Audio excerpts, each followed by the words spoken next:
А какое масло поможет от храпа?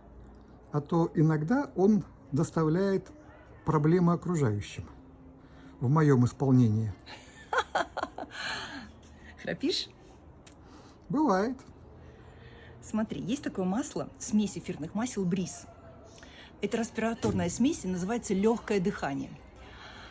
Легкое дыхание, потому что в ней такие масла в составе есть, как лавр, мята, эвкалипт, лимон, кардамон, равенсара. То есть эта смесь шикарно помогает, когда люди заболевают ковидом, то есть без всяких антибиотиков вытаскивают из ковида. Но также она способствует тому, что на 15% больше кислорода заходит в кровь. И поэтому храпуны все ночью не храпят. Если эту смесь, там 3 капли, капнуть в диффузор, диффузор парит на комнату, и человек не храпит, проверено на опыте.